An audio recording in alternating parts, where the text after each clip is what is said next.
Thì việc đầu tiên là chúng ta phải đậu xe cho nó thẳng. Đấy.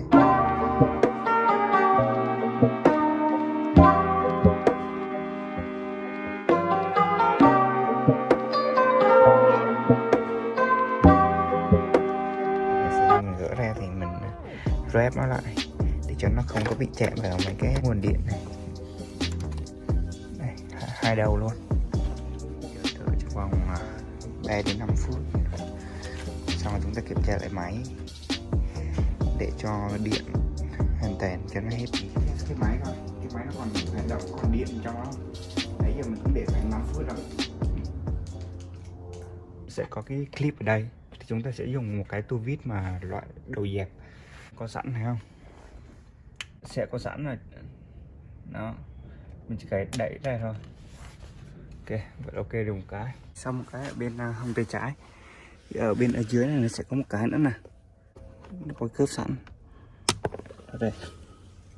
Ok, bây giờ là ở bên trong bên phải này. Bây giờ thì chúng ta phải remove cái airbag. Mình sẽ mở cái clip ở bên phía dưới trước, dùng cái tua vít đầu dẹp mình đẩy nó lên nè, là nó sẽ ra một phía bên này.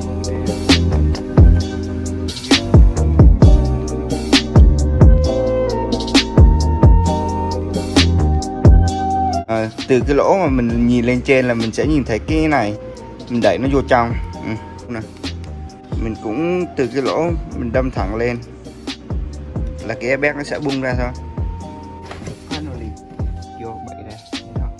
Sau khi xong thì gỡ ra thôi, gỡ hai cái clip màu đỏ ở dưới lên. Đây, ra rồi.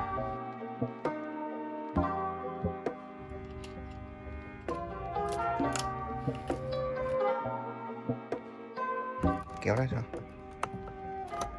Đây. À.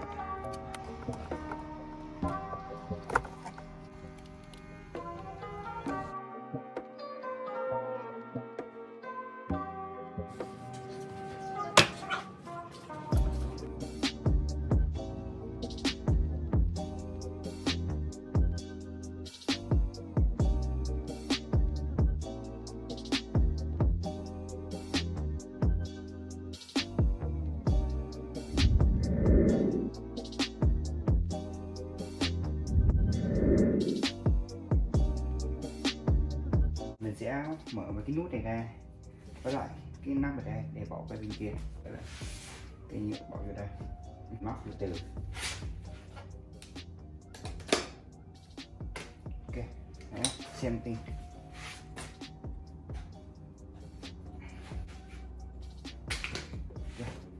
Good.